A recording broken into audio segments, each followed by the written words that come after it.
mo fẹ́ sọ̀rọ̀ nípa misunderstanding tó ń ṣẹlẹ̀ láàrin Alhaji Pasuma àti Alhaji Taye Currency. Lákọ̀ọ́kọ́, mi ò ní oore ọ̀fẹ́ láti rí fídíò clip tí Alhaji Taye Currency ṣe tó dá gbogbo issue yìí lẹ̀, but mo ti rí àwọn other interviews wọn. So èyí ò fún mi lóore ọ̀fẹ́ láti tètè sọ̀rọ̀ àti pé kò jẹ́ kí n mọ nǹkan tí mo lè sọ pàtó lórí issue wọn. But ẹ jẹ́ ká gbé tí wọn sẹ́gbẹ̀ẹ́. Mi kò fẹ́ fi ọ̀rọ̀ wọn ṣe case study ni. Mi fẹ́ sọ̀rọ̀ nípa àwọ̀ èèyàn gangan fúnra wa. A ní láti máa wà careful. Àkọ́kọ́ ni wípé ẹni tí wọ́n bá ṣe lóore ló yẹ kó máa rántí oore. Kò ń ṣe ẹni tó ṣoore fún yàn ló yẹ kó máa force yẹn. Tẹ́ni tó ṣe lóore tí ò bá rántí ló máa fún ẹni tó ṣoore fún yàn láti lè sọ̀rọ̀. Torí tá bá ṣoore tẹ́ni yóò bá mọ̀ èèyàn á sì rẹ̀gùn. Bọ̀ lórí case àwọn ẹni àfi tá bá fẹ́ parọ́ tanra wa, tá bá fẹ́ boná Ọlọ́run mọ́ra, àwọn méjèèjì jọ appreciate ara wọn, especially Taye Currency. Téèyàn bá jọ wà tó bá ti jọ wà for almost 30 years, wọ́n ní láti 1994 to 2024 tó ti jọ ń ṣe 30 years. A lot of orin ni Taye Currency ti kọ fún Alhaji Pasuma, especially Pasuma. Kẹ́ lọ gbọ́ Pasuma àtàwọn kankan ó sápá mi lórí tó ti kọ tó ti appreciate. A lot of orin ni Alhaji Pasuma náà ti kọ fún Taye Currency tó ti láti lè acknowledge. Àwọn ẹni tí jọ gbìyànjú. Kò sí kéèyàn ṣe láyé kí ọjọ́ misunderstanding kó má máa wáyé. A ní láti mọ̀. So ẹni tó ti kọrin rẹpẹtẹ kí ọ̀gá ẹ̀ àbí ọ̀gá tó ti kọrin rẹpẹtẹ, àwọn èèyàn máa ṣe bẹ́ẹ̀ nípa àárín yẹn. Misunderstanding kan wá ṣẹlẹ̀ ń sìn, I want capitalize. Adẹ̀ni a fẹ́ grow as a nation. Ẹ má jẹ́ ká máa ṣe báyìí. Nígbà wo yẹn tá à ń sọ̀rọ̀ yìí, ọ̀pọ̀lọpọ̀ ní mọ̀lẹ́bí wa ló jẹ́ pé àwọn agun a ní àwọn big issue. Gbọ́n tó rọ̀ àwọn eléyìí jẹ́ star àbí celebrity. A ní láti ṣàní ilé wọn, a ní láti gbé òkun sí wọn lọ́rùn. Eléyìí ń ṣe cruise. Ìwà tí ò dáa là ń ṣe fúnra wa. Torí èmi náà lè di star lọ́la, ẹni lè di star lọ́la. Ẹ jẹ́ ká live good life. Fans oníkálukú, supporter oníkálukú, ẹ gbọ́rọ̀ kíní kalẹ̀. Ohun tó bá ti lè mú wa tá àti lè máa appreciate nǹkan tó dáa tá à kí ń promote ẹ̀. Tó jẹ́ pé nǹkan tí ò dáa la fẹ́ promote àbí la fẹ́ máa sọ̀rọ̀ lé lórí.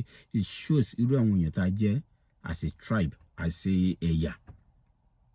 Ẹ jẹ́ ká máa promote nǹkan tó dáa.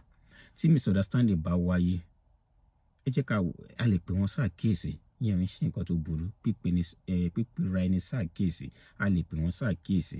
Torí wọ́n ti try.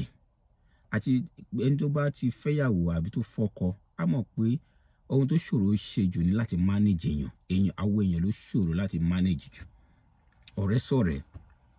Kò wá possible gẹ́gẹ́ pé kí àwọn èèyàn wà for 30 years kí irú nǹkan báyìí lọ́jọ́ kọ̀ọ̀kan kó má máa ṣẹlẹ̀. Tó bá ṣẹlẹ̀, kó ní kálukú sọ tiẹ̀ kó dẹ̀ resolve ẹ̀. But tá a bá ń ṣe nǹkan báyìí, disadvantage ó máa mú bá wa àṣẹ ẹ̀yà, àṣẹ èèyàn, àṣẹ ìran ni wípé a ṣì ń promote ìmúnisìn, modernization, slavery.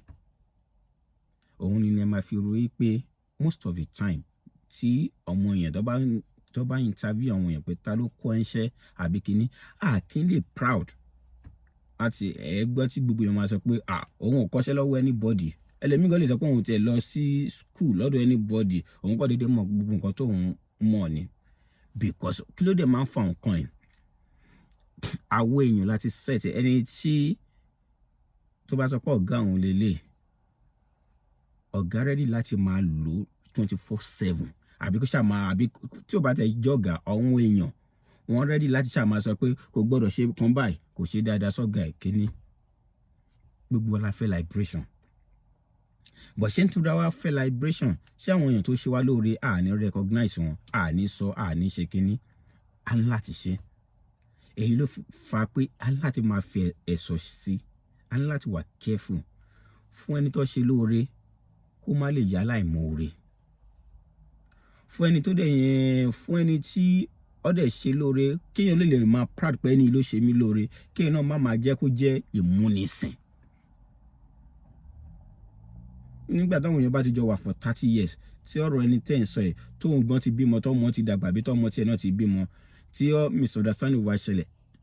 Misunderstanding ṣẹlẹ̀ láàrin adult méjì ni. Kí láwọn rí fẹ́ sí pé òun ló mú, òun ló ṣe kinní kan, òun ló ṣe. Mímọ̀ pé Alhaji Pasuma ò ní sọ sírù nǹkan báyìí. Torí ẹni tí mo ní oore ọ̀fẹ́ láti mọ̀, Alhaji Taye Currency ń sìn. Bí mo ṣe ń sọ̀rọ̀ yẹn, wọn yẹn lè rò bí àmọ́ support wọn. Mi ò rí wọn rí. Meet rí.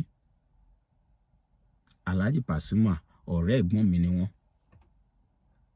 Èmi àti wọ́n ti jọ wà dáadáa. So kò ń ṣọ̀rọ̀ pé bí mo fẹ́ support yẹn kan àbí mo fẹ́ engage yẹn kan, but as a nation tí bá lọ wọ̀rọ̀ tí máa sọ pé báwo ni ìtẹ̀síwájú ṣe lè bá wa, kí náà kùdìẹ̀kùdìẹ̀ tí ó jẹ́ pé a máa ń ṣe àbí tó jẹ́ pé a ti ṣe sẹ́yìn báwo la ṣe lè find solution. Misunderstanding ti wáyé láàrin wọn nìyẹn. Kí ni kọ́ dá wàhálà lẹ́sìn, kí ni mo jẹ lérè? Àìmá dá wàhálà wọn sílẹ̀, kí ni mo jẹ lérè? Ìbéèrè tó yẹ ká máa bi ra wa nìyẹn. Gbogbo kíní tó bá bẹ̀rẹ̀ ń sìn, àwọn èèyàn méjì ló máa bẹ̀rẹ̀, ó máa bẹ̀rẹ̀ sí tàn àti rí interview tó kan give, a máa bẹ̀rẹ̀ sí ń ṣẹra wa lọ. Àwọn olórin náà bẹ̀rẹ̀ sí ń ṣẹra wọn. Kó wá lọ ṣe kinní kan sọ́dọ̀ Òbésèrè, kó wá lọ ṣe kinní kan sọ́dọ̀ Lágbájá, kó wá lọ ṣe kinní kan sọ́dọ̀ Tàmẹ̀dù. Àwọn bẹ̀rẹ̀ sí ń ṣe kíní akàn bẹ̀rẹ̀ bíire kàn máa rò pé báwo la ṣe fẹ́ grow as a nation. Ẹ jọ̀ọ́, àwa tá a jẹ́ supporter, ẹ jẹ́ ká máa wà careful. Àwa tó dẹ̀ wà ní position yìí, ẹ jẹ́ ká wà careful. Ọ̀rọ̀ yanjú tèmi lélẹ̀. Mo appreciate àwọn méjèèjì.